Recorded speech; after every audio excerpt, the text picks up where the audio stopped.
L'entrepreneur, il est là pour résoudre les problèmes. Il y a eu des très grandes entreprises qui ont été créées, qui font des milliards. Voilà. Ma mère, elle a peur même que je raconte certaines choses. Ouais. Moi, j'aime pas être dépendant de qui que ce soit, et j'aime même pas que des gens soient dépendants de moi. J'ai logé en auberge de jeunesse, c'est dans une petite chambre, tu partages la chambre avec 10 personnes, ça pue, c'est bruyant, tout ça. Ouais. Il y a plusieurs fois où j'ai pas eu de chambre, j'avais pas de lit et j'avais pas de chambre. Voilà. Donc l'argent, c'est que de l'argent, si tu en perds, c'est pas grave, tu en recréeras derrière. J'avais vraiment pas peur. Et donc, qui dit que lorsque tu associes un enfant qui n'est pas majeur, tu invites le fisc à ta table. Ils sont pas encore venus.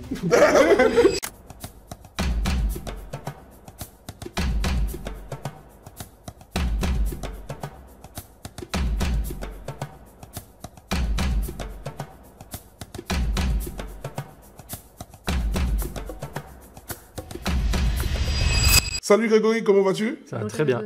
Bonjour. Ça va bien? Bah écoute, bienvenue à toi au Outsider Podcast. Ok, donc c'est un plaisir pour nous de t'avoir parmi nous. Moi, j'ai voulu t'avoir parce que tu es un expert comptable pas comme les autres. Tu vois, déjà même la façon de te présenter, tu es très dans le lifestyle, tu es un bon vivant. Et je me suis dit, ce serait intéressant que notre audience puisse apprendre à savoir qui tu es. Donc, ça va se dérouler en 2 étapes. Une étape où tu vas un peu nous raconter ton parcours, les difficultés, c'est pour ça qu'on parle d'Outsider, parce qu'on veut entendre ce qui t'a fait mal, tu vois, pour faire en sorte que tu aies atteint des niveaux de succès. Et la deuxième partie, ce sera plus sur des conseils que tu partageras avec l'audience qui sont des investisseurs et des entrepreneurs. Excellent, okay. Excellent, c'est parfait. Merci pour l'invitation. Je suis ravi d'être là. Merci à toi. Ok, donc Yin, je te laisse commencer ou tu veux que je débute? Oui, alors Grégory, dis-nous un peu qui tu es et d'où te vient tout cette envie d'entreprendre en fait. Ouais. Je m'appelle Grégory Prouveau. Je suis expert comptable, comme tu disais. Je suis commissaire aux comptes. Mais je suis entrepreneur dans l'âme, tout simplement. Je suis aussi investisseur immobilier, mais pas que. On pourra en parler peut-être aujourd'hui. Yes. Et aujourd'hui, j'ai simplement trouvé ma place et ma raison d'exister dans l'entrepreneuriat. Et je vis ça à 100% et c'est un vrai kiff. Voilà. Super. Alors, pour mettre un peu géolocaliser un peu tout ça, ouais. Tu exerces en France, tes entreprises sont en France, oui. Tu accompagnes des personnes sur des territoires français. Oui, c'est ça. Alors, je suis expert comptable depuis 11 ans et demi et ça fait 11 ans que j'ai racheté un cabinet d'expertise comptable. Dès que j'ai été diplômé, j'ai eu l'occasion de racheter un cabinet et il y avait à l'époque une dizaine de collaborateurs. J'ai observé, puis après, je l'ai fait grandir petit à petit. Je l'ai bien développé via différentes manières, notamment ma chaîne YouTube. Ma chaîne YouTube, ça a été vraiment un game changer pour moi dans le développement de mon activité. Moi qui suis à la base introverti, timide, et finalement, vous voyez, je suis devant un micro encore aujourd'hui, mais j'ai adoré faire du YouTube et partager un peu mes expériences. Et j'ai ensuite développé mon cabinet. J'ai eu jusqu'à quasiment une 60aine de collaborateurs sur mes différents cabinets. C'est énorme. Ouais. Oui, ça a vraiment fortement développé. Et puis, finalement, c'était trop. C'était beaucoup trop. Donc, j'ai voulu réduire un peu mon activité. Aujourd'hui, j'ai une 30aine de collaborateurs. Je suis installé à Paris. Okay. J'ai plusieurs agences à Paris et j'ai de l'immobilier à Paris. Et j'ai des projets aussi en région parisienne. Tu nous as dit que tu as racheté un cabinet. Pourquoi est-ce que tu as fait ce choix, justement, de racheter un cabinet plutôt que de créer ton propre cabinet, comme pas mal de jeunes experts comptables font? Oui, c'est vrai. Beaucoup de monde, parce que je les accompagne, j'ai créé aussi une école pour former des experts comptables à devenir entrepreneurs. Ça s'appelle Expert Comptable Academy. Intéressant. Et j'accompagne une quinzaine d'experts comptables à se lancer à leur compte ou à développer leur cabinet. Mais c'est vrai que moi, j'ai eu l'occasion, en fait. Je pense que je l'ai un peu provoqué aussi. C'est même sûr, j'ai provoqué l'occasion. J'ai eu l'occasion de racheter 2 cabinets d'expertise comptable. J'avais préparé les choses avant même d'être diplômé. Et finalement, je regrette, mais pas du tout. J'ai gagné beaucoup de temps en achetant un cabinet. D'accord. Donc, c'est plus l'occasion qui a fait le larron. Je suis vraiment un opportuniste là-dessus. Tu as récupéré donc le portefeuille des 2 cabinets? J'en ai acheté un sur les 2 finalement. Il y en avait 2. Un, c'était le père d'un de mes collègues à l'époque qui faisait peut-être 800 000 € de chiffre d'affaires et qui était spécialisé dans un domaine très technique, l'assurance, la banque, chose que je ne maîtrisais pas du tout. Donc, je n'avais pas envie de me frotter à des domaines d'activité que je ne maîtrisais pas. Et l'autre, c'était un cabinet que je connaissais plutôt bien, parce que ça faisait 3 ans que j'étais salarié du commissaire aux comptes. Donc, c'est moi qui allais chaque année, depuis 3 ans, auditer les comptes de ce cabinet d'expertise comptable. D'accord. Donc, je commençais à connaître un petit peu le cabinet. Et le cabinet était plus gros, les dossiers étaient moins gros. Eux, en revanche, avaient plus de clients et plus une diversité que ce que j'avais dans l'autre cabinet. Et donc, une équipe qui était en place depuis longtemps. Et donc, j'ai privilégié celui-ci. C'était, à l'époque, ça faisait 1,5 million de chiffre d'affaires. Et j'ai racheté ça. On a le droit de parler des chiffres aussi. Hein. J'ai un peu commencé, mais... On adore les chiffres. On adore les chiffres. Continue. Bon, j'ai rien à cacher, donc voilà, faut pas hésiter. J'ai acheté ça 1,250 million. Et à l'époque, bon là, on a sauté déjà toute une étape de ma vie, mais on reviendra dessus après. À l'époque, j'avais pu, grâce à une première société, acheter un appartement à Montmartre. Donc qui était au pied du Sacré-Cœur, que je jouais en Airbnb à l'époque. À Airbnb, il n'y avait pas de fiscalité à l'époque. Ouais. C'était la bonne époque, c'était beau tout le temps. Ouais. J'avais la vue sur le Sacré-Cœur de partout au 5e étage, c'était magnifique. Mais j'ai vendu cet appartement-là, je suis retourné vivre chez mes parents et ça a fait un apport pour que je puisse ensuite rassurer la banque et obtenir le financement. Donc ça m'a permis d'apporter 300 000 euros, d'avoir un emprunt de 950 000 euros. Et avec ça, j'ai pu acheter le cabinet d'expertise comptable qui s'emprunte sur 7 ans. Quand on achète les parts d'une société, c'est un emprunt sur 7 ans. Parfois, les banques, elles acceptent de faire un petit peu plus, mais elles veulent s'assurer que ça passe sur 7 ans. Donc moi, j'ai payé sur 7 ans. C'était 12 500 euros de mensualité et ça, c'est fait.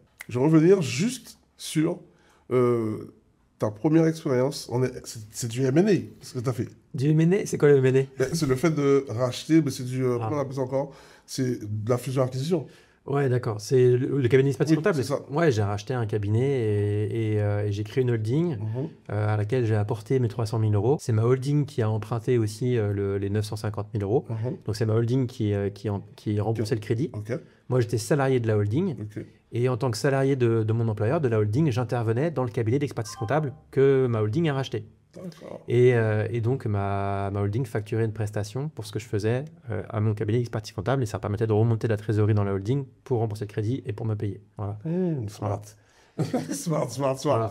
Ok. Donc, c'est pas moi qui empruntais personnellement parce que si c'était moi qui empruntais personnellement, je pouvais pas le faire. T'imagines des mensualités de 12 500 euros? C'est trop lourd. Voilà, trop lourd. Célibataire, sans enfant. Il fallait il me reste, après avoir payé l'impôt sur le revenu, après charges sociales, il fallait qu'il me reste 12 500 euros net tous les mois sur mon compte pour rembourser le crédit. Je pouvais pas, ma boîte ne pouvait pas me payer ce montant-là. Ouais. Donc c'est pas moi qui ai emprunté, c'est ma holding. C'est là que j'ai créé ma holding pour que ce soit elle qui emprunte. Cette fois-ci, il n'y a pas de charges sociales, cette fois-ci, il n'y a pas d'impôt sur le revenu. Donc financièrement, ça tient la route. Et c'est comme ça que j'ai pu acheter mon cabinet. Donc c'est ce qu'ils te disent est donc vrai. Donc tu peux emprunter sans avoir l'endettement sur ton nom. Oui. Alors après, il y a des garanties quand même, tu vois. Alors j'étais passé par un organisme spécialisé chez les experts comptables et ils prennent quand même des garanties sur toi. Donc tu es quand même engagé et voilà. Faut pas faire de bêtises. Ta holding était une nouvelle société créée. C'est ça. J'ai mis 50 000 euros de capital, j'ai mis 300 000 d'apport dont le capital. Elles ont quand même pris d'autres garanties parce que j'étais le jeune expert comptable. À l'époque, j'étais un gamin. Non, tu venais de te lancer. Ouais. Non, mais c'est franchement bien joué pour ce... J'ai eu le culot. Je pense que... Enfin, moi, sur le coup, j'ai pas eu peur. Mais pas du tout eu peur. Je sais pas, pour moi, peut-être c'est mes expériences passées qui... j'ai pris confiance en moi, où je me suis dit, finalement, j'étais capable de créer de la valeur, créer de la richesse. Donc l'argent, c'est que de l'argent. Si t'en perds, c'est pas grave, t'en recréeras derrière. J'avais vraiment pas peur. Justement, revenons sur tes expériences passées. Tu vois, parce que tu dis, ça, c'est pas commun pour tout le monde. Tu vois, la plupart de ceux qui vont nous écouter, il y a très peu de personnes qui sont familiarisées à la prise de risque. Tu vois. Et toi, comme tu le dis, hein, tu dis, t'as pas eu peur. Là, on parle quand même d'un investissement à 1,5 million. Tu vois. Pas d'expérience. Donc, est-ce que dans ton environnement familial, social, tu avais déjà... T'avais un peu des modèles? Comment tu vois ça? Alors, j'ai pas de mentor. Moi, j'ai pas de mentor. J'ai pas de mentor. J'avais un oncle qui m'a inspiré, juste pour le fait qu'il est parti vivre à l'étranger et que ça lui a ouvert la voie pour vivre des expériences et développer de l'entrepreneuriat. Mais au même titre que mes parents qui sont mariés, sont partis vivre à Londres. Moi, je suis né à Londres. Et pour mon père, ça a été un dopant pour sa carrière de vivre à l'étranger, au même titre que d'autres personnes dans ma famille. Donc, c'est la seule inspiration que j'ai pu avoir, c'est de partir par soi-même dans un pays étranger, de vivre dans un milieu qui n'est pas le nôtre et s'ouvrir l'esprit sur une culture différente. C'est la seule inspiration que j'ai pu avoir de mon entourage. Mais en fait, elle est hyper précieuse, cette inspiration-là, parce qu'elle est la jeunesse de tellement de choses. Pour moi, l'expérience que j'ai vécue à l'étranger, j'étais jeune, j'étais bête avant ça, j'étais immature. C'est quoi justement cette expérience que tu as eue? Qu'est-ce que tu as fait quand tu étais parti? Et où tu es parti d'ailleurs? Je suis parti pas très loin. Il n'y a pas besoin de partir à l'autre bout du monde finalement pour se changer l'esprit et pour vivre des expériences. On peut même rester peut-être en France et changer de ville tout simplement. Non, je suis d'accord avec toi. C'est déjà changer de région, c'est déjà quelque chose. Voilà. Et je suis parti en Irlande. Donc l'Irlande, c'est une heure et demie d'avion, on va dire, de Paris. Ryanair, des vols tout le temps, pas cher. Franchement, si je voulais rentrer, c'était pas un gros risque, quoi. C'était facile. Et donc, c'est une amie du lycée à un moment donné qui m'a dit tiens, l'Irlande, ça recrute pas mal dans le métier d'expertise comptable, dans la comptabilité. Je fais ah bon. Et puis, donc, je me suis renseigné, puis j'y suis allé. Et en effet, à l'époque, c'était le tigre celtique, l'économie irlandaise, elle décollait. Et donc, ça recrutait à tour de bras. Donc, j'ai trouvé un job très facilement. En 2 semaines, on me recrutait. Je sais Et tu parlais déjà anglais? Non, j'avais pas un gros niveau. J'avais un niveau scolaire. Mes parents m'ont toujours poussé à vivre, à faire des expériences à l'étranger. Ils m'ont poussé à faire des trucs. Voilà, j'ai eu de la chance dans ce que j'ai vécu à Oxford, aux États-Unis, en Belgique, voilà. Mais ça n'a jamais été à mon initiative. J'étais un peu rebelle sur ce côté-là, forcé par mes parents. Et quand j'ai eu le déclic de faire par moi-même, par contre, j'ai vraiment vécu l'expérience à fond. Mon niveau d'anglais était très scolaire. Donc au début, j'ai logé en auberge de jeunesse. L'auberge de jeunesse, bon, t'es dans une petite chambre, tu partages la chambre avec 10 personnes, ça pue, c'est bruyant, tout ça, mais au final, tu rencontres du monde. Et au final, c'est des gens qui sont comme toi, qui viennent d'arriver, qui galèrent pour trouver un logement parce qu'il n'y a pas assez de logements, parce qu'il y a un flux migratoire énorme, mais il n'y a pas de logement pour tout le monde. Ouais. Il y a plusieurs fois où j'ai pas eu de chambre, j'avais pas de lit, j'avais pas de chambre, voilà. Et donc, tu fais des rencontres et tu te rencontres avec des Argentins, des Espagnols, des Italiens. Je reviens sur un truc que tu as dit, t'es passé vite, mais qui donne déjà tout sur toi et les résultats que tu as aujourd'hui, tu vois. Qu'est-ce que j'ai dit? Tu as dit un truc simple, hein. Des fois, tu n'avais pas de chambre. Ouais. Tu vois, ça, pour ça, c'est anodin ce que je dis là, tu vois. Tu vois, aujourd'hui, il y a des gens, par exemple, je vais prendre un parallèle avec ceux qui investissent, qui veulent investir, qui veulent créer un business. Ils vont essayer. À la première difficulté, ils vont abandonner. Tu vois, toi, tu es en Irlande. Tu connais pas, tu parles pas très bien anglais. Et tu as des fois, des nuits où tu n'as pas de chambre. Moi, j'avais pas de chambre, pas de lit. Ouais. Et comment pas de lit. Donc, là, après, je dormais pas sous les ponts. On va pas faire un storytelling. On est d'accord avec ça. Mais parce que tu aurais pu, tu sais, moi j'en connais plein. J'en connais plein, je vais pas citer de nom, mais il y en a plein que je connaisse là. Ils ont appelé leurs parents pour dire j'en veux plus, je prends un billet, je retourne. Sinon, tu me payes un hôtel. Tu vois. Donc, à ces premières difficultés-là, qui paraissent bénines, mais mentalement, qui ont leur poids, qu'est-ce que tu faisais face à ça? Ouais, je me débrouille. J'ai eu plusieurs fois, en fait, on avait l'auberge de jeunesse, elle voulait plus qu'on réserve trop à l'avance parce que, vous voyez, qu'on squattait un peu, on trouvait pas d'autres logements, quoi. Et puis surtout, il y avait surtout les matchs de rugby, et c'était blindé de touristes, on pouvait pas. Donc, qu'est-ce que j'ai fait? Je me suis débrouillé, j'ai dormi dans un canapé, j'avais pas le droit, mais dans la salle de détente de l'auberge de jeunesse, j'ai piqué le lit d'un copain qui finalement lui bossait la nuit, ou sinon il y a des pubs pour faire la fête. Trouver des façons d'avancer. Ouais, voilà, il y a des solutions. Il y a des solutions à tout. L'entrepreneur aujourd'hui, hier, demain, tout le temps, s'il n'est pas là à trouver des solutions, s'il n'est pas toujours focus à être un optimiste et à trouver des solutions, mais ça ne devient pas entrepreneur, c'est pas la peine. Le problème, l'entrepreneur, il est là pour résoudre les problèmes. Si tu es au contraire celui qui est là pour trouver les problèmes et les laisser en plan comme ça, non, deviens pas entrepreneur. Moi, franchement, je n'aime pas être entouré de personnes qui apportent des problèmes et qui se laissent en plan comme ça. Je suis d'accord, je comprends. J'ai rien demandé, moi, j'ai rien demandé. C'est sûr. C'est des problèmes, on est OK, ça arrive tout le temps. Ouais. Mais trouve la solution. Débrouille-toi aussi. Voilà. Cherche avant de m'en parler. Quoi. Voilà, tu vois, je suis d'accord avec toi. Mais du coup, cette fibre entrepreneuriale, tu l'as depuis longtemps. Est-ce que tu en étais conscient? Est-ce que tu savais déjà que tu voulais monter ta boîte depuis le début à la sortie de l'école? C'est une bonne question. Moi-même, je vais essayer d'y répondre, tu vois, sans y avoir réfléchi. Ouais. Je pense que dans tout ça, le sport m'a beaucoup aidé, où j'étais toujours dans la recherche de la performance. J'ai fait beaucoup de sport, et du sport un peu individuel, même si j'aimais beaucoup le sport collectif. C'était quoi? J'ai fait beaucoup de natation, où tu es vraiment isolé, quoi. Tu es tout seul dans ta piscine, dans ton maillot de bain, et tu parles à personne, presque. C'est une vraie école de la vie. Ouais. Tu comptes les carreaux, quoi. Et au final, je pense que ça m'a beaucoup construit, mais j'ai toujours manqué un peu de confiance en moi. Ouais, j'ai toujours manqué de confiance en moi. Pas. Aujourd'hui, je suis à l'aise. Aujourd'hui, je fais le malin, tu vois. Moi, c'est un jeu presque. Je m'en amuse, quoi. Ouais. Mais pour moi, je manquais de confiance en moi, mais à tous les niveaux, quoi. S'il y a un truc que vous pouvez me piquer, c'est... je pense à un truc... non, mais j'ai beaucoup, je manquais de confiance en moi à une époque, c'est clair. Et j'étais, encore une fois, timide, introverti, tout ça. Mais si tu as envie de te prendre en main, si tu as envie d'avancer dans la vie, vas-y. Et en fait, il y a eu des déclics pendant que j'étais en Irlande. Je me suis rendu compte que j'étais capable de créer de la valeur, d'être meilleur que d'autres, en fait. Et finalement, d'être malin, quoi. En fait, je suis un malin. Je suis pas intelligent, je suis un malin. Et je me mets à la place des gens. J'aime bien finalement... sans lire de bouquins. Même pour le bac de français, j'avais pas lu les livres, ça s'est vu, quoi. Mais sans lire de livres, en fait, j'arrive à avoir une attitude ou à avoir une réflexion qui devient un peu logique et qui est relativement, je suis sensible, on va dire, à ce que les gens, comment les gens interagissent, réagissent, leur attitude, tout ça. Et je pense que je me mets beaucoup à la place des gens, de ceux qui m'entourent, et j'agis pour le bien, quoi. En tout cas, pour faire bien les choses, quoi. Mais après, l'entrepreneuriat, je suis tombé un petit peu dedans, du coup, par hasard. Même si j'ai une famille où il y a eu des très grandes entreprises qui ont été créées, qui font des milliards. Voilà. Tu peux donner des noms ou c'est... Je sais pas si j'ai trop le droit de donner des noms. Ouais. Moi, je sais pas. Ouais, je sais pas. J'en ai jamais trop parlé, mais ouais. Okay. En fait, ma mère, elle a peur même que je raconte certaines choses. Ouais. Oh, ben, si. Parce qu'il y a des histoires de kidnapping dans la famille, des trucs, voilà, de rançon. On en parlera en caméra.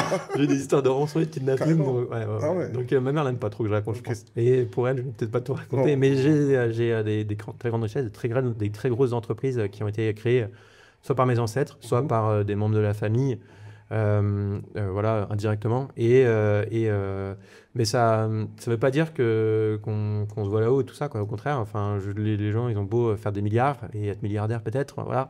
Eh bien, je les vois comme n'importe qui. C'est très, très, très, très simple en final comme relation, quoi. Mais voilà un petit peu si je réponds à ta question. Oui, tu réponds à ma question. Moi, je vais juste prendre un truc de ce qui est très bien répondu d'ailleurs. Ouais. Qu'est-ce que tu as appris pour toi animer et alimenter le feu que tu as en toi aujourd'hui? Forcément, il y a un truc que tu as dû voir chez eux qui aujourd'hui continue à te nourrir parce que tu vois, on peut dire que tu as la vie que tu veux. Ouais, aujourd'hui, franchement, ouais. En fait, on parle pas d'argent, pas besoin d'argent. Non, j'ai la vie, ouais. Aujourd'hui, je fais que des choses que je veux faire. Ouais. Voilà, donc ça veut dire que forcément, il y a un truc tout petit que tu as dû voir chez ces membres de ta famille, là, qui t'avait déjà piqué, qui t'a donné envie de leur ressembler. Tu vois. Je crois pas que j'ai envie de ressembler à qui que ce soit, en fait. Mais dans ce que tu dis, il y a des choses qui sont intéressantes. Et je pense que, malgré tout, il y a peut-être une part de reconnaissance où j'étais peut-être j'abuse, peut-être pas le petit vilain canard, mais j'étais pas forcément le meilleur, quoi. À l'école, j'étais pas le meilleur, j'étais pas le plus assidu, j'étais pas, voilà. Mais au final, je pense qu'ils sont fiers de moi, quoi. Tout le monde est fier de moi, en fait. Et ça, c'est vrai que c'est une reconnaissance. Et je pense que ça a dû... je me souviens la première fois, tu vois, où j'ai montré le chiffre d'affaires de ma toute première boîte à mon père qui venait me chercher justement à l'aéroport, je rentrais de Dublin. Il me cherchait à Beauvais et on était dans la voiture et je lui montre mon chiffre d'affaires. C'était genre à l'époque, je faisais 50 000 € de bénéfices par mois, quoi. C'était en dormant. J'avais un job la journée, j'étais contrôleur de gestion, j'allais à l'université de Dublin le soir pour être expert comptable anglo-saxon. Et la nuit, j'avais automatisé mon site internet. Je faisais 50 000 € de bénéfices par mois. C'était quoi l'activité que tu faisais à l'époque? Alors, j'étais un des tout premiers. Je ne connaissais pas le nom du métier à l'époque quand je le faisais. Je ne sais pas comment ça s'appelait. Ça s'appelle Media Buyer. Aujourd'hui, je sais. Je savais pas à l'époque. Tu savais ce que tu faisais, mais tu ne savais pas le nom. Je ne savais pas comment ça s'appelait. D'accord. Je faisais un truc. Donc, du coup, je disais ce que je faisais. J'ai acheté des espaces pubs sur Facebook qui se lançaient à l'époque. D'accord. Et je les revendais derrière à d'autres sociétés qui recherchaient des espaces pubs. Et notamment, voilà, j'avais des très gros clients, notamment Mythique. C'était mon plus gros client et je vendais des leads en fait à toutes ces grosses entreprises et j'avais créé un site internet sur lequel j'attirais ces visiteurs avec du contenu j'étais photographe, j'étais beaucoup invité sur des concerts, je faisais beaucoup de photos et donc j'ai créé du contenu sur mon site, j'attirais les gens aussi sur le site via Facebook et je faisais 75 000 visiteurs uniques par jour sur mon site internet dans un petit pays de 4 millions d'habitants, c'est pas mal, voilà, en Irlande. C'est même génial. Et voilà, c'était mon premier job. Ouais. Et qu'est-ce qu'il en avait pensé ton père d'ailleurs ça l'a laissé sans voix en fait. Il s'est dit mais comment il fait pour gagner autant de fric Non, je pense qu'il n'y a pas de jalousie, il n'y avait pas tout ça. Je pense que ça l'a juste rassuré. Qu'est-ce que faisait ton père à l'époque? Mon père était courtier en assurance et il avait cadre, une très très grosse boîte. Voilà, il est devenu associé sur le tard et il avait une équipe, je crois qu'il avait 70 ou 80 collaborateurs sous sa responsabilité. Donc très très gros travailleur, il rentrait tard le soir. Tu travaillais déjà. Ouais, et que j'ai eu aussi, exactement. Je pense dans ma famille, tu vois, et t'es rien, quoi. Enfin, les agriculteurs de base, quoi, tu vois. Et moi-même, je suis un gros bosseur. Je suis un bosseur, il n'y a pas de secret non plus, quoi. Aujourd'hui, dès que j'ai 5 minutes, je sais que dès que j'ai 5 minutes de dispo, je sais que je vais trouver un truc à me faire qui va améliorer encore plus mes actifs, mon SEO, mon environnement professionnel. Très bien. Et du coup, on parle de justement ta famille au sens proche, là. Ouais. T'as des frères et sœurs? J'ai un frère et 2 sœurs, je suis l'aîné. Ouais. D'accord. Et eux aussi, ils sont cette fibre entrepreneuriale? Mon frère, un petit peu. Ma première sœur, un petit peu aussi. Et mon frère a lancé une boîte et je l'avais aidé à lancer sa boîte aussi en Allemagne. Ma sœur, elle travaille avec son mari un petit peu dans le journalisme, voilà, dans la presse. Et ma dernière sœur est en train de racheter la boîte de son employeur. Elle est architecte, donc je suis en train d'aider. Vous êtes pas content? Je suis en train d'aider à racheter la boîte de son employeur, ouais, à racheter sa boîte d'architecture en Haute-Savoie. Ouais. Oh, c'est bien, c'est bien. Famille d'entrepreneurs. Finalement, ouais. Qui l'eût cru au final? Ouais. Attends, justement, je vais parler un petit peu de politique là. Vas-y. Mais rapidement, tu vois. Ouais. Qu'est-ce que tu penses Est-ce que tu penses que ce qu'on est en train de vivre là en France, là, ces derniers temps, là, être entrepreneur, c'est la solution pour sortir de ce truc-là?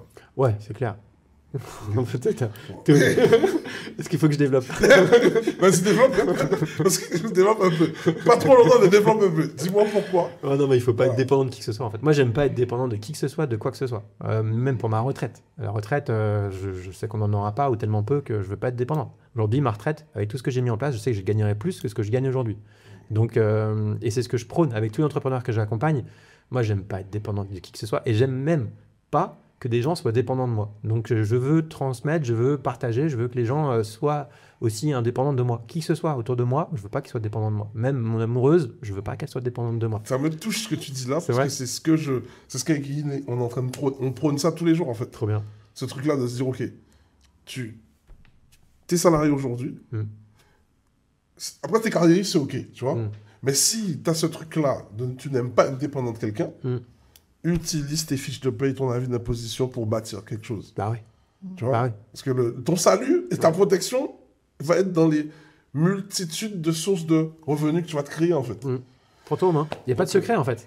Et en fait, qu'importe le niveau, tu commences petit. Moi, j'ai commencé tout petit. J'ai commencé par un petit site de blagues belge. Je gagnais 1 € par jour en AdWords, tu vois, un truc comme ça, quoi. Finalement, petit à petit, j'ai grandi vite fait, quoi. Mais il faut commencer petit, il faut lancer quelque chose. Grave. Faut lancer. C'est le démarche qui compte. Faut lancer, ouais, faut lancer. Mais malheureusement, dans cette société, les gens, ils sont beaucoup sur le packaging, sur le paraître. Ouais. Ils veulent que tout soit parfait pour démarrer. Et tout de suite. Et tout de suite. Ils sans forcer. Ça ne marche pas. C'est comment tu fais ça, je sais pas. Tu vois. Donc, non, je suis agréablement surpris de aussi tes compétences parce que être expert comptable et avoir des compétences dans le digital comme tu as là, t'es un ovni, tu le sais. J'aime bien ce que tu me dis là. T'es un ovni, tu vois. J'aime bien ce que tu me dis. C'est vrai que je crois qu'on est à peu près de la même génération. T'as quel âge? Moi, j'ai 43 ans. J'ai commencé l'entrepreneuriat à 24. J'ai 43. Je suis né en mai, bientôt. Et à l'époque, on n'avait pas... le digital, l'Internet n'était pas aussi développé. Les experts comptables, les cabinets, c'était un petit peu à l'ancienne. Enfin, je ne sais pas si toi, tu as connu les classeurs, les photocopies, tout ça. Moi, j'en ai encore chez moi. Mais... et c'est vrai que ce n'était pas du tout digitalisé. Et il y a eu un basculement à un moment donné où il fallait tout numériser, tout passer au bureau numérique. Ça a été, moi, pour pas mal de cabinets, ça a été très difficile de changer toute l'organisation, etc. Mais et certains experts comptables se sont un peu cassés la gueule parce qu'il y a des nouveaux cabinets qui sont sortis en ligne, vraiment avec un service moins cher, il faut dire. C'est un service différent. Voilà. C'est un service différent et c'est très bien qu'il y ait des services différents. En fait. Voilà. Toujours la différence. Comment toi, tu as pris... Alors moi, j'ai vécu aussi tout ça. Alors, j'ai plein de choses à dire. Vas-y, ensemble. Mais déjà avec mes anciens employeurs, pareil, j'étais un vilain petit canard. Je te jure, je me suis fait virer de mes boîtes, rupture conventionnelle, parce que j'étais décalé, quoi. En fait, moi-même, je leur proposais juste de faire une signature de mail pour communiquer. C'était pour moi le meilleur moyen de communiquer avec tous les clients ou tout le monde, quoi. T'imagines le nombre de mails que chaque collaborateur peut envoyer chaque jour, chaque mois, et juste, j'avais mis des choses comme ça en place et ils me voyaient de travers, tu vois. Donc ça, c'était l'ancienne époque, l'ancienne image. On essayait des employeurs. Au changement. Ouais, voilà, un petit peu, quoi. Alors que, pour moi, c'est un super canal pour communiquer avec des gens qui te connaissent déjà un petit peu ou qui veulent te connaître, quoi. Et donc, j'ai toujours été pris comme ça. Après, dans mon cabinet aujourd'hui, j'ai racheté un cabinet qui existe depuis 1972. J'ai des clients qui sont là depuis le début. Et parfois, c'est le fils qui a repris, ou même parfois, c'est là, les gens, ils sont là vraiment depuis le début. Voilà, ils sont vieux aujourd'hui, quand même, mais ils sont toujours là. Et j'ai aussi des collaborateurs, alors, ils ne sont pas là depuis le début, mais j'en ai deux qui sont à la retraite, une qui a plus de 70 ans, et qui bosse encore pour moi. Donc, en fait, j'ai aussi des process à l'ancienne. Mais c'est bien aussi, en fait. J'ai plusieurs vitesses dans mon cabinet. J'ai des jeunes, j'ai des plus anciens, j'ai des expérimentés, j'ai des débutants, j'ai tous les styles. À moi d'essayer de faire le bon mélange de tout ça, ce qui n'est pas toujours évident. Il y a plusieurs vitesses en fait. Et encore plus aujourd'hui parce que ça s'accélère encore plus. Vraiment, il y a un virage numérique qui a déjà été fait, mais il y en a encore d'autres qui arrivent dans la profession, mais même dans tous les métiers, hein, avec soit l'IA bien sûr, mais ça va très loin en fait. Et donc à moi d'être le chef d'orchestre en tant qu'entrepreneur, de chef d'orchestre, de savoir gérer chacun des membres individuellement avec ses craintes, ses objectifs, et puis tout en tenant compte des enjeux qui sont importants pour cette personne-là, pour qu'elle puisse s'adapter au futur du métier, mais aussi que moi, je puisse leur trouver une place dans l'entreprise. Et je sais qu'il y en a, j'ai un peu peur. Mais tout ça, oui, c'est à... Chaque entrepreneur, en tout cas, doit jouer là-dessus, en cabinet, bien sûr, d'expertise comptable comme moi, mais entrepreneur, quoi qu'il arrive. L'entrepreneur qui ne se remet pas en question, c'est dangereux. Quoi qu'il arrive, c'est dangereux, quoi. Ego, c'est... L'ego pour l'entrepreneur, c'est le cancer. Ouais. Tu vois, si tu restes buté, tu ne veux pas te remettre en question... Ouais, il faut rester ouvert. Ouais, il faut rester ouvert. Curieux et ouvert. Ça fait mal. Et même d'ailleurs, quand ça fait mal, plus ça te fait mal, meilleur sera ton changement, en vrai. Parce que moi, c'est ce que j'apprends de mes retournements. Ouais, plus ça te fait mal, meilleur ton changement. Alors, on a vu ça. J'aimerais te parler maintenant d'un point de vue familial. Ouais. Parce que, tu vois, j'imagine, je sais que tu bosses beaucoup, tu es un bosseur. Tu vois, pour être expert comptable. Parce que j'ai pas dit comptable, hein. J'ai dit expert comptable. C'est bien de préciser. Racheter des boîtes. Ben oui, tu vois, parce que les gens, ils font pas l'amalgame. Commissaire au compte. Tu as beaucoup de casquettes, tu vois. Ouais. J'ai deux écoles. J'ai créé 2 écoles. 2 écoles. Ouais. Alors, donc, ça veut dire que tu es formateur, tu vois, et fondateur. Ouais. Et en plus, être passionné du digital, ça prend du temps. Parce que le digital, c'est un monde qui va très, très vite. Si tu n'es pas à jour, tu es vite obsolète des dernières stratégies qui sont sur le marché. À quel moment tu trouves du temps pour la famille? Et je sais, parce que je t'ai vu, tu vois, je t'ai côtoyé rapidement, mais j'ai analysé l'homme que tu es, tu vois. Je sais que toi, tu mets un point d'honneur sur la famille. Ouais, c'est important. En fait, c'est dangereux et c'est difficile de trouver parfois le juste équilibre de tout ça.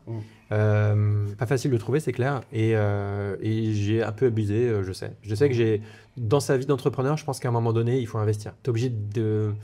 T'es obligé d'avoir un déséquilibre dans ta vie et de t'investir au détriment d'autres choses, quoi. Si t'as pas de famille, bon, c'est l'occasion vraiment de te lancer, mais t'es obligé de déséquilibrer ta vie parce que t'es obligé d'être le meilleur dans ton domaine. Voilà. Et t'as envie de l'être. Donc tu te donnes à fond dedans, quoi. Mais à un moment donné, il faut retrouver l'équilibre. Et en effet, j'ai eu besoin de retrouver l'équilibre, notamment parce que il y a encore quelques mois, il y a encore un an, j'étais en train de commencer à tomber en burn-out, par exemple, tu vois.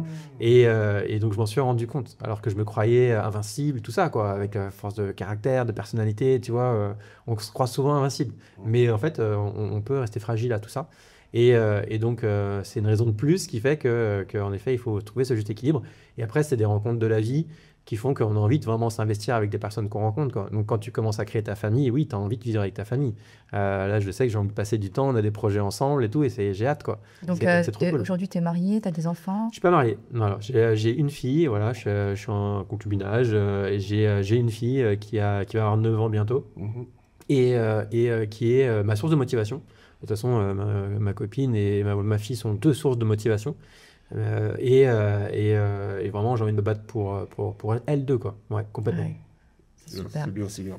Et du coup, en parlant de ça, on a un peu discuté, on a un peu échangé tout à l'heure, et tu nous as dit que tu avais développé un peu de patrimoine et que tu étais aussi investisseur immobilier.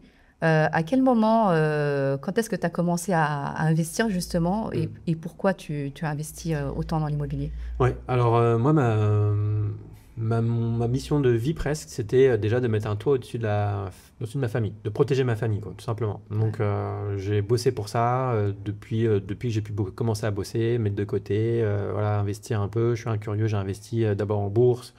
Après, j'ai fait des varans, j'ai fait des options, j'ai fait sur les métaux précieux, sur le pétrole, voilà, j'ai fait des matières premières. J'ai acheté de l'or physique, j'ai acheté plusieurs choses.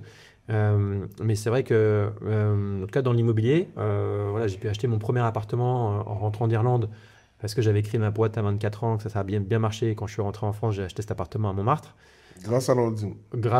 Après la holding est arrivée. Après la holding, ça c'est grâce à mon métier de média buyer que j'ai pu acheter l'appartement à Montmartre. Ok. Voilà. Donc l'entrepreneuriat, levier, boum. Ah oui, l'entrepreneuriat c'est un levier pour tellement de choses et sous-estimé. Et en fait, on sous-estime complètement. Alors là, attention, on sous-estime. Il y a aussi beaucoup de croyances limitantes, comme quoi par rapport au salaire, aux revenus, comme l'entrepreneuriat c'est pas toujours régulier ou qu'on n'a pas des fiches de paye. Là-dessus, il y a pas mal de personnes qu'on accompagne, nous, ne se projettent pas à investir dans l'immobilier parce qu'ils sont entrepreneurs, en fait. Alors qu'en vrai, il y a énormément de leviers à...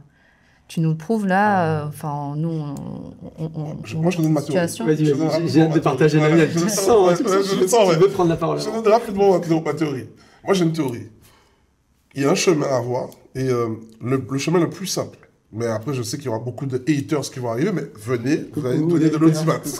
Grave. Dès lors que tu as un CDI, dès lors que tu as des revenus déclarés, que tu payes des impôts, c'est le moyen le plus simple pour toi de te lancer dans l'immobilier.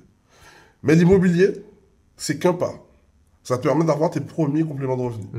La liberté, elle arrive avec l'entrepreneuriat. Ça, c'est ma théorie. Ouais. Dis-moi ce que tu en penses. Non, je suis d'accord. Et je suis d'accord. Pourquoi ? Parce qu'en plus, quand on est entrepreneur, je le dis parce que moi-même, j'ai sous-estimé mon potentiel. Mais quand on est entrepreneur, on sous-estime souvent son potentiel à aller développer un patrimoine. Pourquoi ? Parce que tu es salarié, ok. Tu es tout seul, toi, en tant que salarié, pour aller emprunter et investir. Quand tu es à la fois toi et en plus tu es entrepreneur, donc tu as une société, tu peux emprunter toi toujours, mais tu peux aussi emprunter à travers ta société. Exactement. Donc cette fois-ci, vous êtes deux à emprunter. Et en plus de ça, toi, tu as une capacité d'emprunt, mais tu vas être limité grosso modo à un tiers de ta rémunération nette. La société, elle n'a pas cette limite-là. Elle n'a pas cette limite-là. Et en fait, tu peux envoyer, mais beaucoup plus gros, quoi. Et c'est pour ça que moi, aujourd'hui, à titre perso, je ne détiens rien. J'ai 3 000 € sur mon compte. J'ai rien d'autre. Et tout ce que je détiens, c'est à travers mes boîtes. Et j'utilise l'effet bancaire, le levier bancaire, pour aller emprunter grâce à mes sociétés dans l'immobilier, dans une voiture, dans tout ce qui me fait kiffer. Et ça va tellement plus loin, tellement plus fort, tellement plus vite. Et c'est pour ça qu'en fait, on sous-estime souvent son potentiel. Je l'ai sous-estimé. Et je m'en suis rendu compte quand j'ai fait un prévisionnel. Pour moi, la clé, c'est à un moment donné de se projeter, faire un prévisionnel, de mettre des chiffres. C'est très comptable, désolé, mais c'est aussi très entrepreneur de faire ça. C'est d'essayer de mettre... Arrêtez de rêver, c'est bien de rêver, ça fait plaisir, ça fait du bien, c'est kiffant. Ouais. Mais à un moment donné, tu veux du concret. Donc fais un prévisionnel, mets les chiffres, tu vas te dire, tu vas pouvoir voir un petit peu finalement si ce que tu te projettes de faire, c'est réalisable ou pas. Mais surtout, tu vas te rendre compte, tu vas ajuster un peu, mais tu vas te rendre compte finalement, de te projeter sur les prochaines années, tu vas te dire, mais en fait, Greg, tu as un potentiel de malade. Au lieu d'acheter finalement ce bien, ce qui m'est arrivé, de rechercher un bien à 1,5 million, allez, 1,7 million à tout casser, parce que ça correspondait à la surface que j'avais besoin. J'avais cherché 150 mètres carrés pour mes équipes. Bon, en fait, Greg, pourquoi tu te limites ? Tu peux aller beaucoup plus loin. Et j'ai finalement visité un bien qui faisait 220 mètres carrés. Je l'ai adoré. Je suis rentré chez moi, j'ai fait mon prévisionnel. Je me suis dit, je peux le faire, je peux emprunter. Et j'ai fait une offre tout de suite, au prix, sans condition suspensive d'obtention du prêt, alors que je recherchais un truc, allez, 1,7 million max. Ça, c'était 3 millions d'aides vendeurs, plus 180 000 € TTC d'agence, plus 200 000 € de notaire. Et plus un peu de travaux, j'ai dû mettre 120 000 € de travaux. Mais en fait, en faisant ce prévisionnel, je me suis rendu compte que j'avais la capacité d'emprunter plus et de faire un plus gros achat. Et j'ai fait l'offre sans condition suspensive, sans avoir vu la banque. Quand je suis allé voir la banque a été comme ça. Elle tremblait à ma place. Moi, j'étais tranquille. Toi, t'étais pisse. C'est ça un risque, effectivement. Pas de conditions suspensives, tu es obligé d'acheter. Attends, moi, j'ai envie d'avoir le dénouement de cette histoire. Alors, c'est quoi Donc la banque, elle est comme ça. Moi, je suis tranquille. J'ai fait mon prévisionnel, je leur donne mes papiers. Elles me disent, on va voir ce qu'on peut faire. Elles sont comme ça. Je vais voir mes deux banques. Ils sont en panique. Ouais, ils sont en panique. Et au final, tu sais quoi ? C'est un emprunt commercial. Normalement, c'est sur 15 ans que ça se fait. Ils m'ont prêté sur 20 ans. Ah, génial. Et en plus, elles m'ont prêté pas 1%, pas 0,9. Tu sais bien que c'est pas 0,7 non plus. Tu sais bien que c'est pas non plus 0,6. C'est 0,58% sur 20 ans. Wow. Et en plus, sans prendre d'engagement sur moi. Donc j'ai apporté 400, ils m'ont prêté le reste, et 3,2 millions, je crois, et sur 20 ans, à 0,58%. Donc, moi qui tremblait, au final, tu vois, elle me courait après parce qu'elle s'était rendue compte que j'étais capable de le faire. Voilà. Mais il y a deux choses que tu viens de nous montrer là, en live. La première chose, c'est que mes amis banquiers, j'ai rien contre vous, je vous adore. S'il n'y a pas de banquier, il n'y a pas de business, il n'y a pas d'investisseur. Donc, je vous respecte. Mais les amis, là, ceux qui veulent devenir entrepreneurs et qui veulent devenir investisseurs, un banquier ou un conseiller en gestion de patrimoine n'est pas un expert comptable et encore moins un investisseur. Voilà la raison profonde de pourquoi vous devez vous former. La plus grande arnaque, c'est de ne pas se former. Parce que là, tu vois, tu viens de dire un truc où je suis certain que quand les gens vont entendre ça, ils vont dire que t'es un mytho. Et moi, je sais que tu peux pas mentir. Non, mais je sais. Tu vois, il y en a, ils vont dire que t'es un mytho. Venez me voir sur Instagram. Venez me voir sur Instagram.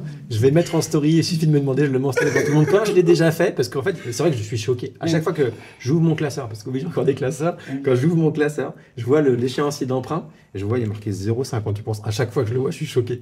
Et pourtant, c'est bien ça.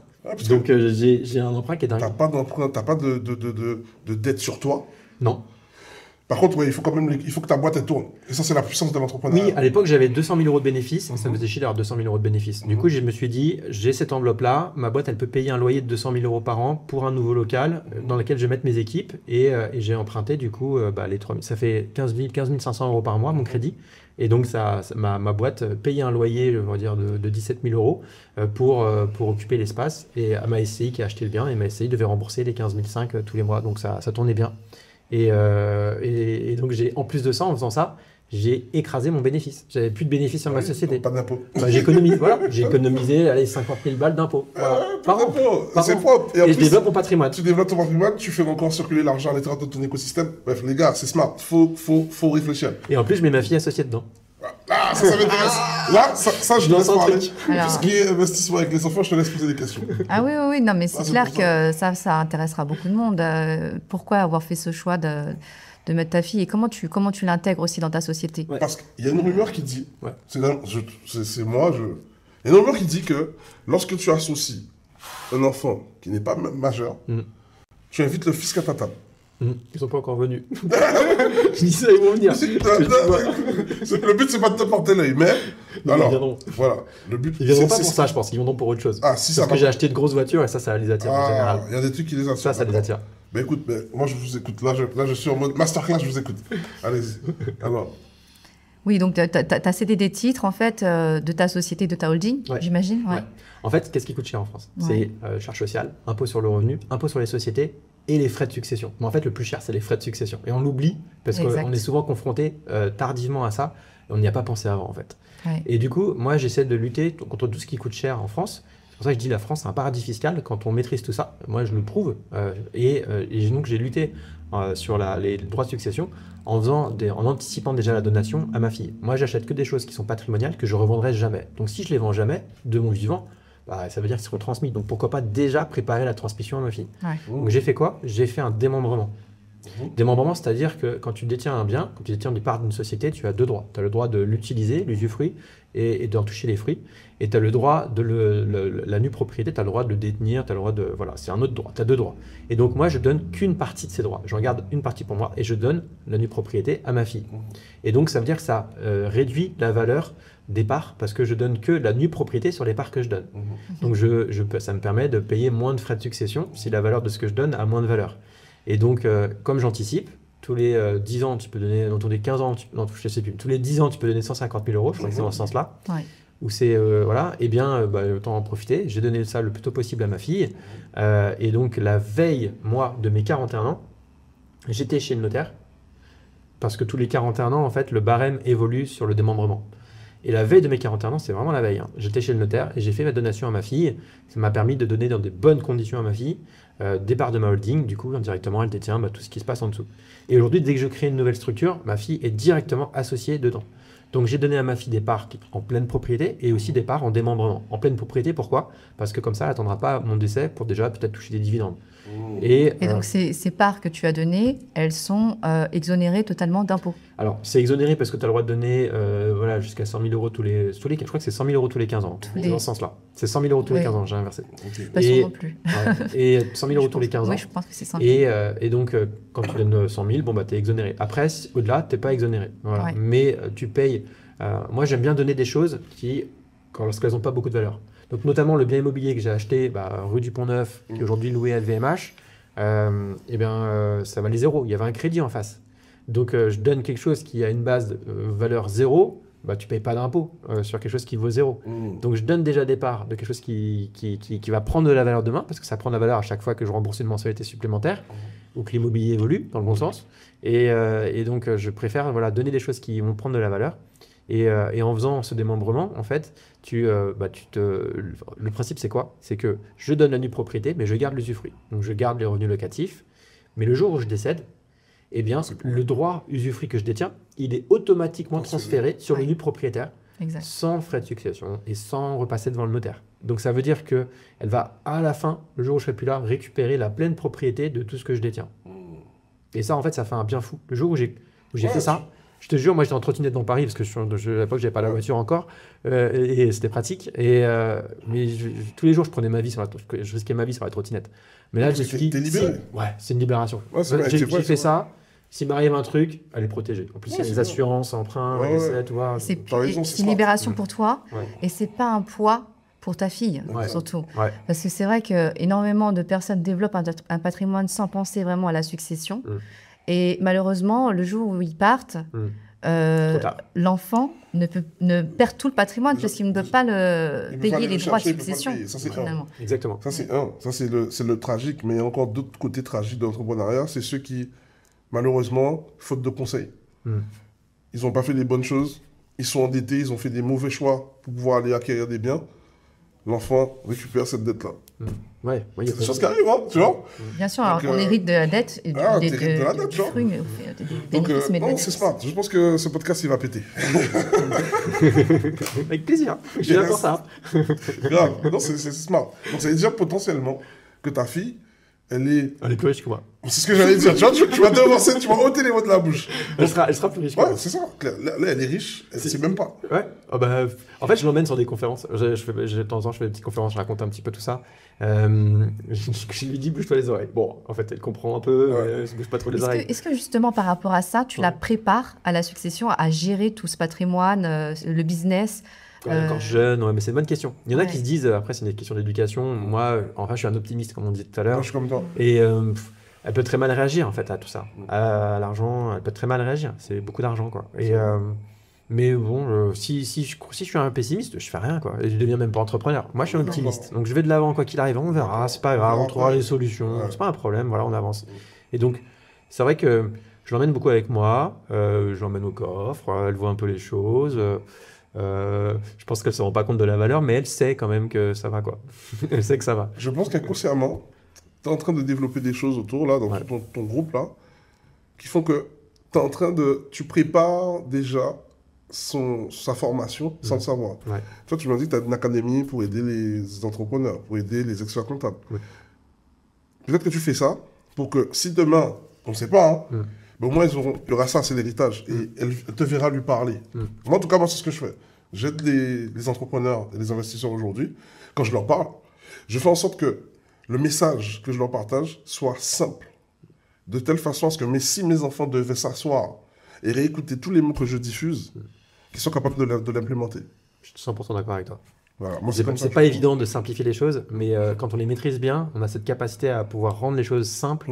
Et ça permet d'ouvrir encore plus le message à tous ceux qui sont prêts à l'écouter. Exactement. Donc, moi, c'est aussi en partie pour ça que j'aime la formation, parce que ça permet en fait, toi, tu peux mourir, mais ça se multiplie, en fait. Ouais, et puis moi, j'en avais marre d'avoir tout dans la tête, en fait. J'en avais marre. C'est vrai. J'en avais marre. T'es boulimique, en fait, t'as le truc et ça te donne mal au crâne, tu vois. Ouais, c'est ça, en fait. Je pouvais plus m'y garder, quoi. Donc, je me suis dit, allez, je mets tout à l'écrit, je donne tout dans la formation. Et bientôt, il y aura le livre, comme ça, voilà. Ah, mais c'est bien. Mais alors, pour ton livre, tu me dis, moi, je suis premier à acheter ton livre, direct. Ok, ben c'est cool. Alors, là, j'ai compris pour ta fille. Du coup, c'est quoi ton... Maintenant que je comprends un peu plus la genèse, là, tu m'avais dit, quand on s'est rencontrés à la conférence de Meili, je te dis, encore une fois, là, je sais que ce que tu dis, c'est vrai. Je suis choqué. Qu'est-ce que tu dis encore? Dit que tu es un ami, tu l'as aidé, sa boîte, moins de 2 ans, 350 chiffres, allez, je vais peut-être me tromper sur les chiffres, les amis, c'est pas l'important. C'est comment le montage est fait. 350 000 € de chiffre d'affaires. Lui-même n'y croyait pas. Tu lui dis, écoute, avec ta boîte, on va acheter ta maison. Et c'est pas n'importe quelle maison qu'il a achetée. Ouais, c'est ça. Une maison en plein Paris. En plus, on est passé devant. Pas un petit jardin. Et Paris, dans Paris, c'est pas n'importe quoi. Cette partie-là, j'ai hâte. Vas-y. Ouais, je t'ai parlé d'Antoine. Ouais. Antoine, c'est un client chez moi, ça doit faire 4-5 ans qu'il est chez moi. Je lui ai créé sa boîte. Voilà. Il passait de la micro-entreprise à la société. Et ça développait bien. Il travaillait bien, ça se développait gentiment. Et c'est vrai qu'au bout de 2 ans, je lui ai dit, Antoine, tu faisais 350 000 euros de chiffre d'affaires. Ouais. Tu faisais, je crois, 200 000 euros de bénéfices. Il ne se payait pas forcément, il préférait laisser l'argent dans la société. Désolé. Non, t'inquiète. C'est pour moi. Et donc, je lui ai dit, Antoine, tu as une trajectoire. Tu as une trajectoire et du coup, tu as un potentiel. Et je l'ai pris en visio. Et je lui ai parlé, on se voyait, et je voyais que ça le choquait un peu. Parce que je lui ai montré qu'il avait un potentiel à se projeter et aller emprunter pour acheter un bien immobilier et pour quitter son studio de 30 mètres carrés. Bon, il était propriétaire, c'est bien, mais quitter ce studio. Et je lui ai dit, pour pas trop le choquer, je lui ai donné des montants de ce qu'il avait la capacité d'achat comme bien immobilier. Je crois qu'à l'époque, je lui avais dit 2,5 millions. Je savais qu'il pouvait faire plus, mais pour pas trop le choquer, 2,5 millions. Au début, il m'était quand même choqué. Il a mûri un peu tout ça. Donc ça, c'était au bout de 2 ans d'activité seulement. Hein. Mais je savais qu'il fallait se projeter et que ça se développait vite. Et donc, au bout de quelques semaines, quelques mois, il vient vers moi, il me dit, Greg, j'ai trouvé ça, qu'est-ce que t'en penses? C'était 1,5 million, 1,7 million, parfois 1,9 million. On regardait, mais il n'y a rien qui convenait. Et le temps passe un peu. Voilà, le temps passe. Il finit sa 3e année, il fait 500 000 euros de chiffre d'affaires, il fait 300 000 euros de bénéfices. Et justement, ce jour-là, un samedi matin, je reçois un petit message, Antoine, je suis au Grand Rex, parce que j'allais faire une conférence au Grand Rex où je vais aller raconter encore ma life. Mais bref, et du coup, j'ai un petit message, Greg, tu peux me rappeler à 5 minutes? Et j'étais dehors en train de dire bonjour aux gens. Et je le rappelle, il me dit, voilà, j'ai trouvé une maison à 50 mètres du Grand Rex, et je crois que c'est 4,2 millions. Est-ce que tu crois que je peux le faire? On refait les calculs, on raconte un peu l'histoire, comment on va financer tout ça. Et au bout de 10 minutes, un quart d'heure, je dis ouais, c'est bon, fonce. Et il a fait l'offre direct. Et donc, il a acheté cette maison grâce à sa boîte qui avait 3 ans tout juste d'ancienneté, qui faisait 500 000 euros de chiffre d'affaires. Il a déménagé de son 30 mètres carrés pour aller habiter dans une maison qui fait 370 mètres carrés, avec un jardin en plus, sans vis-à-vis, dans Paris. Dans le centre de Paris, à 50 mètres du Grand Rex. Un petit bijou. Hein. Un bijou. Il m'a fait la visite la première fois, c'était en travaux. Il s'est retourné vers moi, il a eu la petite larme à l'œil. J'adore faire ça. J'adore faire pleurer les gens en fait. Il a eu la petite larme à l'œil. Il m'a refait d'autres visites depuis, que les travaux sont terminés, tout ça. Il est très bien installé. Et on a créé tout un espace où il a un espace de formation qui l'aide à développer son activité. Dans la maison Voilà, dans la maison. En fait, il a plein d'espaces. Donc, on a fait du Airbnb, on a fait un espace pour son activité, on a fait un espace de formation pour l'aider à développer son activité. Wow. Et donc, tout ça contribue non seulement à son confort personnel, parce qu'il a quitté 30 mètres carrés pour une maison avec le barbecue qui chauffe en l'été dans le jardin, et incroyable, le charme de fou, la maison. Et en plus de ça, ça l'aide à développer son business, développer son patrimoine et alléger sa fiscalité. Donc, tout bonus. Voilà. Ça, j'ai fait ça aussi avec Steven. Steven qui a acheté un loft, qui est photographe, voilà, qui a acheté un super loft, j'adore. Là, je suis en train de le faire avec Mehdi. Mehdi qui a déjà acheté un premier bien à Levallois. On est en train d'acheter un deuxième à Courbevoie. Donc aujourd'hui, c'est ce que tu fais en fait. Tu accompagnes tes clients à investir, à optimiser dans l'immobilier et finalement, tu t'occupes pas du tout de tout ce qui est bilan, compte de résultats, tenue comptable, le classique. Là, c'est société. Ouais, je le fais bien sûr. J'ai mes équipes qui font ça. Mais en fait, ce qui me plaît dans le métier d'expert comptable, c'est qu'en fait, on peut aller beaucoup plus loin que simplement faire un bilan et une TVA. Ça, tu l'envoies chez les experts comptables, les autres, tu veux même pas chez moi. C'est amusant, j'imagine. Là, je me sens utile. Ouais. Là, je me sens utile. En fait, j'adore faire pleurer. Je l'ai réussi à le faire pleurer 2 fois, la femme d'un client, devant même mes collaborateurs. Elle a pleuré 2 fois. Parce que je lui ai montré son potentiel. Et elle s'est rendue compte ce qu'elle pouvait faire. J'ai parlé de la foncière pendant qu'on était à la conférence de Mélie. Il m'a dit, on va en parler. Et c'est pour ça que j'ai dit, il faut qu'on reste collé parce qu'il faut que toi, tu parles avec lui parce que je pense qu'avec sa créativité, son expertise et toi, ton expérience, il y a des trucs qu'on va débloquer. C'est une vraie force, là. Du coup, tu utilises vraiment tes compétences et tout ton parcours, toutes tes expériences pour pouvoir aider les entrepreneurs à se développer, mais autant au niveau personnel, j'imagine, patrimoine personnel que professionnel. Ça, c'est super. Tu as mis le doigt là-dessus. Ouais. Tu as mis exactement le doigt là-dessus. En fait, les choses, je les ai vécues par moi-même. Je les ai provoquées, je les ai vécues par moi-même. Du coup, je suis complètement à l'aise avec la maîtrise technique, les contraintes légales, d'urbanisme ou quoi que ce soit, pour aller montrer, inspirer et réaliser les choses. Donc je vais au bout des choses avec eux et c'est ça en fait, c'est du concret et changer des vies, j'adore. J'adore faire pleurer pour qu'ils se rendent compte du potentiel et derrière changer des vies. Donc là, ton portefeuille de clients, il ressemble à quoi en ce moment? Après, quel type de client je choisis ses clients par contre. Oui, je ne peux pas malheureusement accompagner tout le monde. C'est normal. En fait, j'ai réduit mon activité même parce que je veux garder une qualité avec mes équipes. Et ta famille aussi. Ouais, l'équilibre. C'est normal. C'est vrai. Et donc aujourd'hui, après, mes clients, ils font pas tous ça, mais parce que j'ai des clients historiques, ils savent même pas ce que je suis capable de faire. En fait. Dès qu'il y en a un qui sait ce que je sais faire, il me lâche plus. Mais bien sûr. Il me lâche plus. Moi, je te dis. Il me bouffe. Là, on est amis pour la vie. Tu sais même pas. Ils me mettent des burn-out, mes clients. On ira en vacances ensemble. On va aller prendre des petites pizzas coladas. Non, mais ils veulent me filer des parts de leur boîte. Ils veulent que je sois partout avec eux. Ils veulent que je dorme avec eux presque. Non, ça va quoi. Non, il y a des trucs intéressants, comme je t'ai dit, il y a des trucs intéressants. Là, par exemple, on a dans le groupe, on a une structure qui, son travail, c'est de créer des club deals et de faire du rachat de parts d'entreprise. Tu vois, c'est vraiment son travail. On a dans notre structure, on a une boîte marketing. Son travail, c'est d'aider justement les boîtes dans lesquelles on prend des parts, on les rachète, de les optimiser en termes de CA. Parce que c'est des boîtes qu'on va aller racheter qui sont très mauvaises en digital et on va leur donner du digital. Ça, j'adore. Voilà. C'est quoi? Pouvoir les revendre. Mon métier, c'est un métier poussiéreux. Et je l'ai secoué. J'aime bien taper dans la fourmilière, donner gros coups de pied dedans. Je l'ai secoué grâce au digital. J'étais un des tout premiers à me lancer sur YouTube. C'est ça qui m'a fait connaître en fait. J'ai secoué le métier et aujourd'hui, il y en a d'autres qui commencent à le faire ou qui l'ont bien fait. D'autres chaînes qui ont bien développé. Et super, mais je les ai inspirés et je suis content. Et c'est trop facile quand tu es dans un métier poussiéreux, un peu comme le mien au départ, de pouvoir le révolutionner. Donc plus c'est poussiéreux, mieux c'est. Plus c'est archaïque, mieux c'est. Tu le révolutionnes. Nous, c'est exactement ce qu'on fait avec... nous, au début, c'est agence immobilière. On a décidé d'aller plus loin, tu vois, parce que effectivement, les gens, en fait, se contentent de faire des diplômes et de suivre à l'exactitude théorique ce qu'ils ont appris à l'école. Ah non. Mais quand tu es sur le terrain, tu vois bien qu'il y a des ponts que tu peux faire. Bah oui.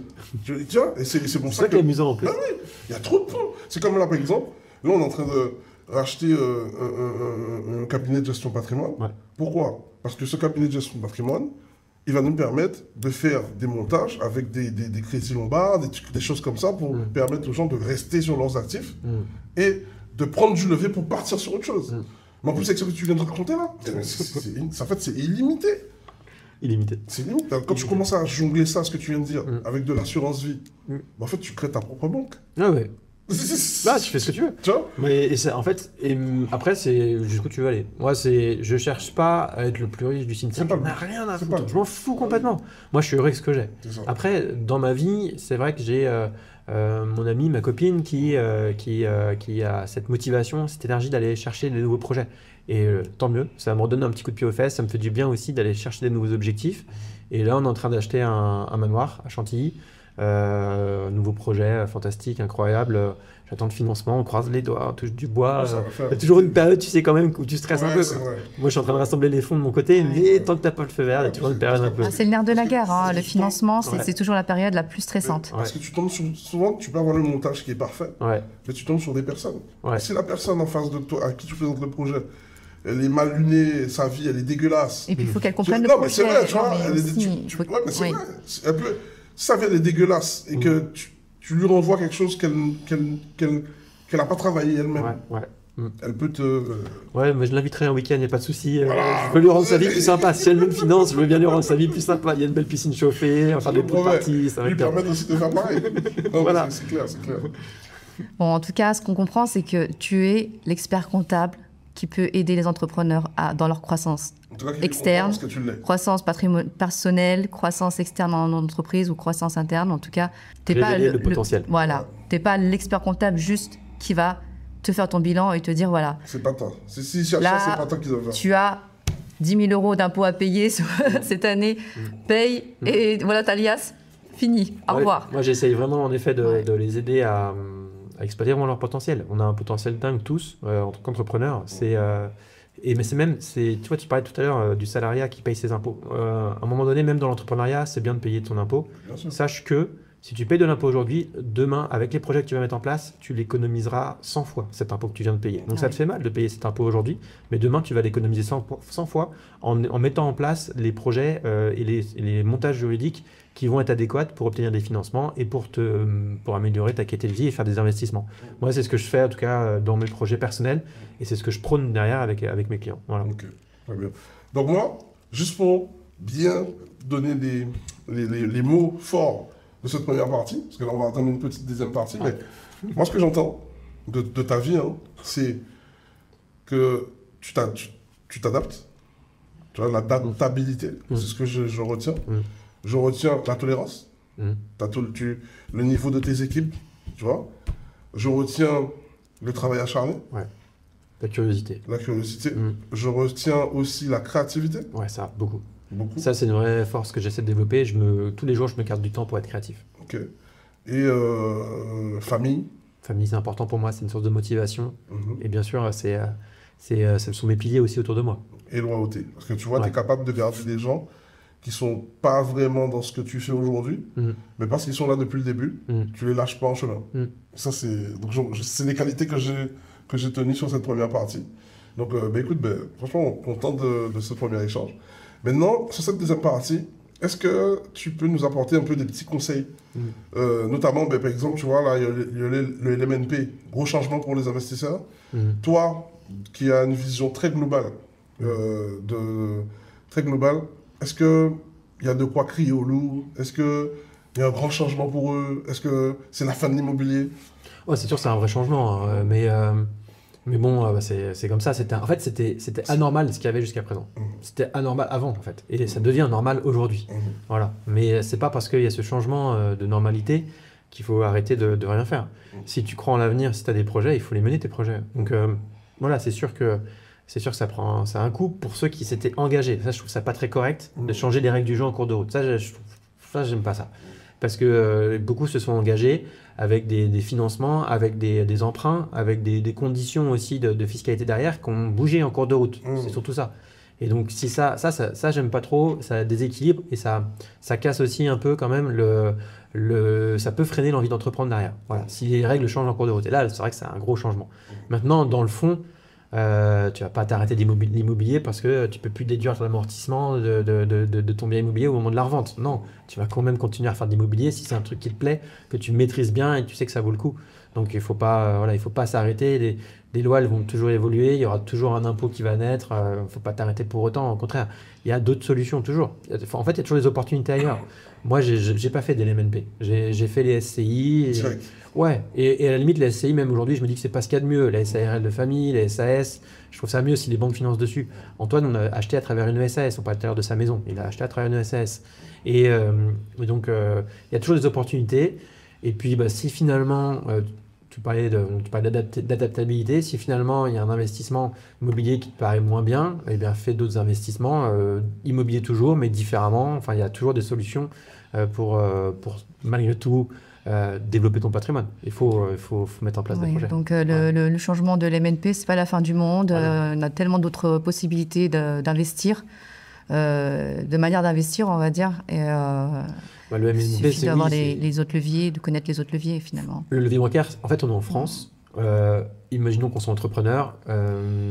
On dit souvent la France, ça coûte cher en impôts. Bon, on peut trouver des solutions quand même pour adapter cette fiscalité-là. Tout à fait. Mais on a cet accès à la levée de fonds, à la levée du financement, à la levée de la dette via les banques qu'on peut faire en France. Et ça, c'est une vraie force, une vraie chance qu'on doit exploiter. Chose qu'on n'a pas forcément dans d'autres pays où la fiscalité est peut-être plus avantageuse. Mais il n'y a pas cette capacité-là à aller lever aussi facilement des fonds. Donc, ils ont des conditions beaucoup plus contraignantes voilà. Effectivement. Donc déjà, continuons de profiter des avantages qu'on a ici.